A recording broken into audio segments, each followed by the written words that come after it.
So hello everybody and welcome today to my online conference, Back to School with Positive Discipline. My name's Rebecca Briley. I'm a parent coach and Montessori teacher. So before I start with my conference, I'm going to tell you a little bit about myself. I worked as a Montessori teacher from 2010 till 2021 when I retrained as a positive discipline parent and early years educator. I have a postgraduate certificate in education and human development, and I've worked with hundreds of children and their families from all backgrounds, from all over the world. And I'm also mum to my adorable little girl, Elliot. What I offer free online conferences with carefully selected subjects such as this one. I'm a long-time lurker in mums groups and different parenting groups, and I kind of look at the different subjects that come up regularly, the different challenges that people have, and I decide based on that what kind of thing I'm going to talk about, what kind of strategies I'm going to offer to talk about with you. In Paris and suburbs, I offer group workshops and parent parties to learn about positive discipline and how to use it with your family. I offer one-to-one parent coaching for individuals, and that's all around the globe. I also do something which is Montessori at Home, which is helping you set up a Montessori-inspired home and writing individual education plans for how to work with and raise your children Montessori style. If you're interested to know more about me or what I do, please get in touch at contact@envoleducation.com or check out my website, www.envoleducation.com. It's available in both English and French. So today's topic is back to school.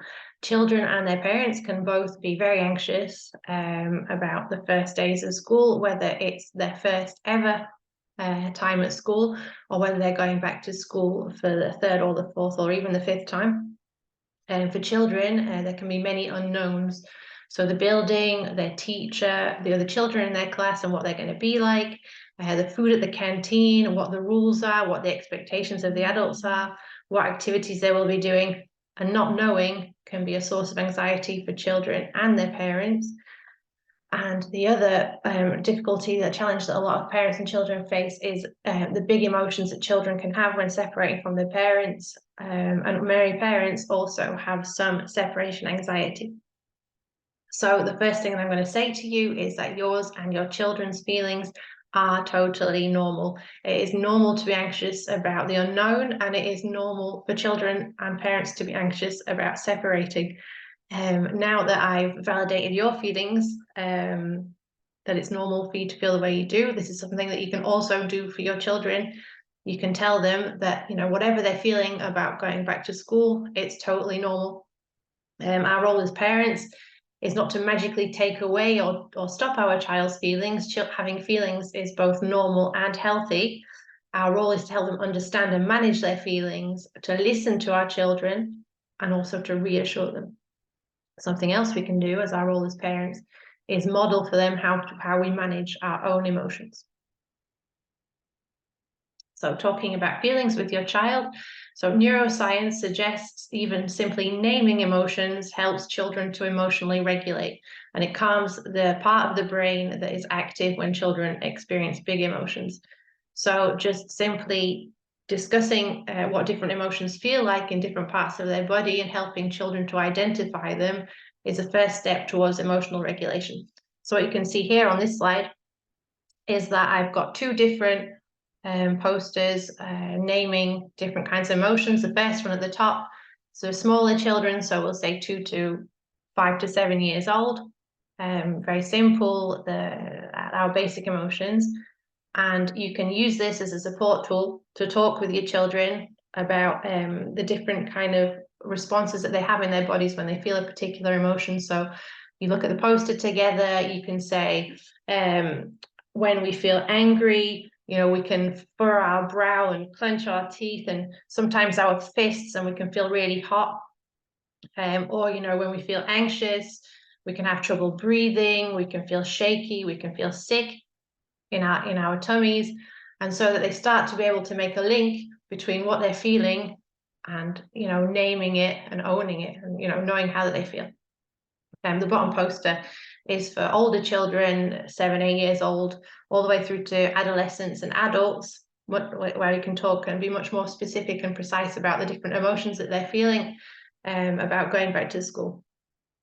The next thing that we can do is give our children healthy strategies to deal with these big emotions. One thing you can do to help them is to create a poster or a wheel of choice with different strategies on it about what they can do when they're not feeling good. So some examples would be practicing deep breathing, which is something you can practice with your children. Create a calming corner with objects in it that are going to help them calm down, such as sensorial bottles or lava lamps or favorite cuddly toys. Another strategy, hug with mum and dad, talk about their feelings with mum and dad, find a special teddy or a comforter or whatever helps them feel better. My next strategy is to be a positive model for your children. So children are little sponges and little mirrors for our emotions, and they'll tend to mirror how you handle your own emotions. So if you act really anxious about them going to school, they will feel anxious about them going to school. Similarly, if you're positive and upbeat about them starting school, children are more likely to feel positive too. So some of the things you can talk about to your children, about the positive things about school and meeting new friends and seeing old ones again, lots of new toys or activities, school trips, learning new skills. Try and answer any questions that they have about school positively. If they've already been at school, you can remind them of things that they liked or enjoyed the last couple of years that they were at school. Our next strategy is active listening. Now, as adults, we've got more of a tendency to be active talkers rather than active listeners. And when our children come to us, maybe we've got a tendency to try and rush to their help and try and solve all their problems for them, give suggestions, or talk about how we personally feel. So we've got a big tendency to talk, and one of the things that we do perhaps less with our children, which is really helpful, is to actively listen. So actively listening is really giving your child your full attention, make eye contact and stop anything else that you're doing, get down to their level and invite your child to talk about how they're feeling. It's not offering suggestions, advice, lecturing. It's letting your child speak for as long as they want to and simply just reformulating and repeating back what your child has said to make sure you understand and to let them know that you are really listening. So for example, I hear that you're feeling anxious to go to school because you don't have any friends there yet. You said you feel worried about what your teacher will be like this year. And then really giving them the space to talk as much as they need to.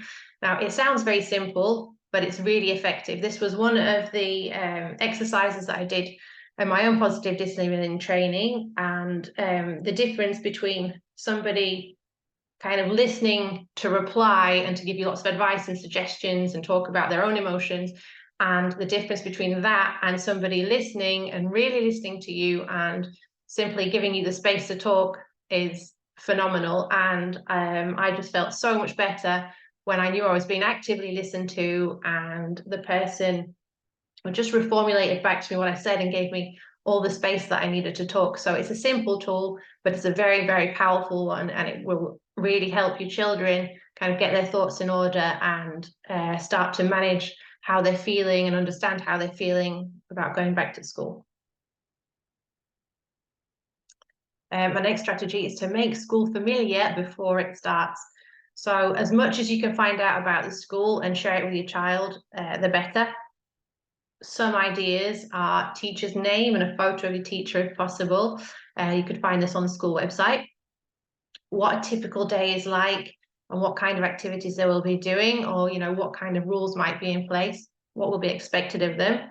The location of the school. So some schools have got open days where children can go inside and see what their classroom is going to look like. Other ones don't, but at least you can find the location of the school, walk past it a few times, point it out, and your child can get familiar with the route that they're taking to school, with what the school building looks like. You can talk to them about other children that will be in their class if you've got access to that information. You can read books about school and what it will be like. There are tens, hundreds, if not thousands of books on the market about going back to school. Another source of Anxiety for children can be the canteen and what they're going to be eating every day. Children tend to like to know, and it reassures them to know in advance what they're going to be eating. So if you can get access to the list of the menu of the canteen for each day and tell them, they'll be reassured about that. So making mornings easier. So the big school holidays just before back to school, we've probably got out of routine. Bedtime has probably gone out of the window, and getting up in the morning is probably much slower and more relaxed. And it's kind of do what you want and do what you enjoy, which is going to look very different to a morning just before school starts, where we've got limited time and lots of things that need to be done in that limited time, got to get out the door for a certain time. And what I would suggest is around a week or 10 days before school starts, starting to get up earlier in the mornings, and getting back to a regular bedtime, starting to get up earlier in the mornings, getting a routine in place with all the different tasks that you're going to need to do to get out of the door at the time that you need to get out of it, so that when school does roll around, children are already at least a little bit familiar, and you are already at least a little bit familiar with everything that needs to be done and the order it needs to be done, and it's kind of more fluid, and you're not rushing around as much, you're not in a panic. Preparing all the important things for school with your child the evening before the school starts, so that the objects in their school bag are familiar to them, they feel like their objects that they're taking to school, and not just something that you've bought and kind of shoved in there and then they carry off with them. And the next and very important tip is to make sure your child has a good night's sleep and the time to eat a healthy breakfast, because there is nothing worse for emotional regulation than being tired and hungry. So short and sweet. When saying goodbye to your children at the school gates, it's good to agree on a short and sweet routine to say goodbye to them. So for example, 2 kisses, a cuddle, and wave goodbye as you walk away. Make sure that you stick to whatever this routine is, because as everybody with children knows, any time that you're going to say goodbye, whether that's at night time, dropping them off at grandma and granddad's, dropping them off at the school gates, they are going to try and prolong that moment for as long as possible, and as long as you will let them, and they would happily stay giving you a cuddle and saying goodbye by the school gates all morning, or maybe even all day if you would let them. So it really needs to be a clear routine, and when it's done, you leave. It's done kindly, gently, but it's done firmly, and you don't give in to their kind of trying to prolong this goodbye, because the longer that it goes on, the more difficult it's going to be. So fill your child's power and attention buckets outside of school time. So a lot of children before school starts have been kept at home with mum and dad, where they've had a lot of choice about their activities, what they're doing, when they're doing it. They've had a lot of time and attention from adults. The same when they're with a nanny or a creche. They might be 1 adult to 5 children or 4 children. And when they're going to school, they might only be 1 adult for 25 children. The children are going to be getting a lot less attention than they used to. They'll have very little choice about what they're doing and when they're doing it during the day. Children tend to go to the toilet all at the same time. They tend to do all the same activities at the same time, break times at the same time, lunch time, sleeping at the same time as the other children. Children have got very little choice about what they're doing all day when they're at school, and probably not the amount of attention that they used to. So what you'll see is, if children are not filling their power and attention buckets in positive ways, we'll start to see negative behaviors as they try and fill them in other ways. So what I would suggest is really important in the time that you spend with them on a morning, on an evening, and on weekends, that you meet their needs for control and choices and love and attention as much as possible. So this doesn't mean letting them do whatever they want to do. It means that offering them limited choices, such as, do you want to eat your snack in the park, or would you prefer to eat it at home? Would you like pasta or spaghetti? Sorry, would you like spaghetti or rice for tea tonight?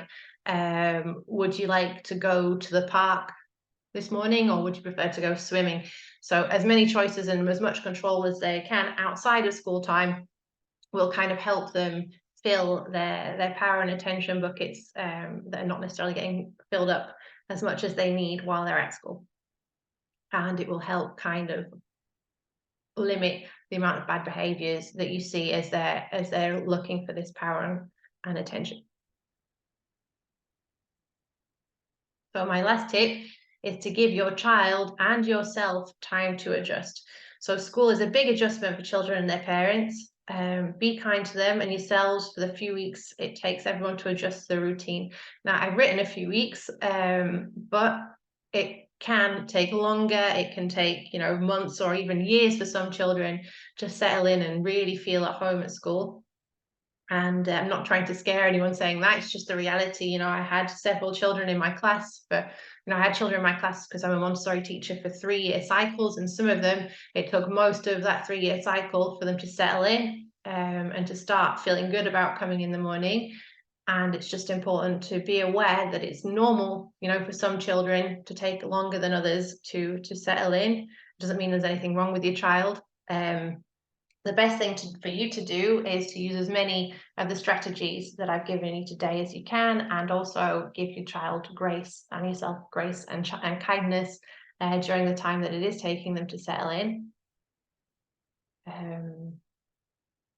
Just like to say thank you then for everybody who's listened to my conference today. If you want a copy of my slideshow or to know more about my online conferences and everything else I offer, please do get in touch at contact@envoleeducation.com or www.envoleeducation.com.